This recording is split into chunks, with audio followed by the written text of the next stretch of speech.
அன்புள்ள தனுசு ராசி அன்பர்களே வணக்கம். இந்த வார ராசி பலன்.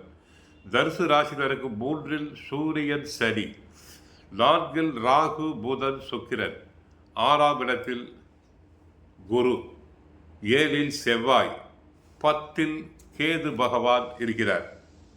உங்கள் ராசிக்கு முயற்சி ஸ்தானமான 3 சனி சூரியன், 4 சுக்கிரன் புதன் இருப்பதால் எல்லா வகையிலும் வளமான பலன்களை பெறுவீர்கள். உங்களது ஒவ்வொரு செயலுக்கும் நல்ல ஆதரவு கிடைக்கும். உங்களுக்கு எதிர்ப்பு தெரிவித்தவர்கள் கூட தற்போது உங்களின் நல்ல பண்பை புரிந்து கொண்டு உங்களுடன் நட்புடன் பழகுவர். அசையும் அசையா சொத்து வகையில் நீண்ட நாட்களாக தீர்க்க முடியாமல் இந்த பிரச்சனைக்கெல்லாம் தற்போது ஒரு தீர்வு கிடைக்கும். தொழில் வியாபாரத்தில் சந்தை சூழ்நிலை உங்களுக்கு சாதகமாக இருப்பதால் போட்ட முதலை எளிதில் எடுக்க முடியும். தொழில் வளர்ச்சிக்காக நீங்கள் எதிர்பார்த்த பொருளாதார உதவிகள் தற்போது கிடைக்கும். உத்தியோகத்தில் உள்ளவர்களுக்கு மதிப்பு மரியாதை அதிகரிக்கும்.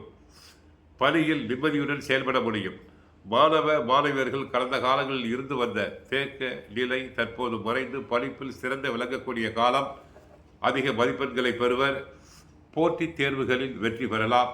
சிலர் படிப்பிற்காக உயர்கல்விக்காக வெளிநாடு வெளி மாநிலங்கள் சென்று படிக்கலாம். அடுத்து சனி பகவான் 3 இருக்கிறார். சூரியனும் 3 இருக்கிறார். சுக்கிரன் உச்சம் பெற்றிருக்கிறார். தனது குடும்ப ராசியை குரு பார்க்கிறார். இவையெல்லாம் சாதகமான அமைப்பு. செலவுக்கு ஏற்ற வரவு உண்டு. சனி யோக பலன்களை அளிக்கக்கூடிய நிலையில் உள்ளதால் தொழிலிலும் உத்தியோகத்திலும் படிப்படியாக உயரும் நிலையை பெறுவீர்கள். 10 கேது இருப்பதால் தொழில் அபிவிருத்தி உண்டு. பங்குதாரர்கள் ஒத்துழைப்பு உண்டு. ஏற்றுமதி இறக்குமதி நன்றாக இருக்கும். ஐடி துறையில் பணிபுரிபவர்களுக்கு உத்தியோக உயர்வு, வருமான உயர்வு உண்டு. 7 செவ்வாய் இருப்பதால் வார்த்தைகளில் கவனம் தேவை. பிறரிடம் பேசும்போது யோசித்து பேசுங்கள். அதிக கோபமாகாது.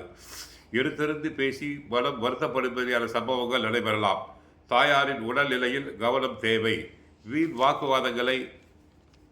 வீண் வாக்குவாதங்களால் மன அமைதி கெடலாம். ராசிநாதன் குரு 6 இருப்பதால் யாரிடமும் பகைமை கொள்ள வேண்டாம். வீண் பலிகள் வரும் நேரம். தேவையில்லாத பிரச்சனைகளை இழுத்து போட்டுக் கொள்ள வேண்டாம். 9ஆம் தேதி மாலை 5:47 முதல் 12ஆம் தேதி காலை 2:15 வரை சந்திராஷ்டமம் உண்டு. சந்திராஷ்டம தினத்தில் பேச்சில் கவனம் தேவை. கோவிலுக்கு சென்றால் ஆஞ்சநேயரை வழிபடுங்கள். மாதா ஸ்ரீ புவனேஸ்வரி அம்மனை வழிபடுங்கள். கஷ்டங்கள் அனைத்தும் குறையும். வாழ்க வளமுடன். மங்களம் உண்டாகட்டும்.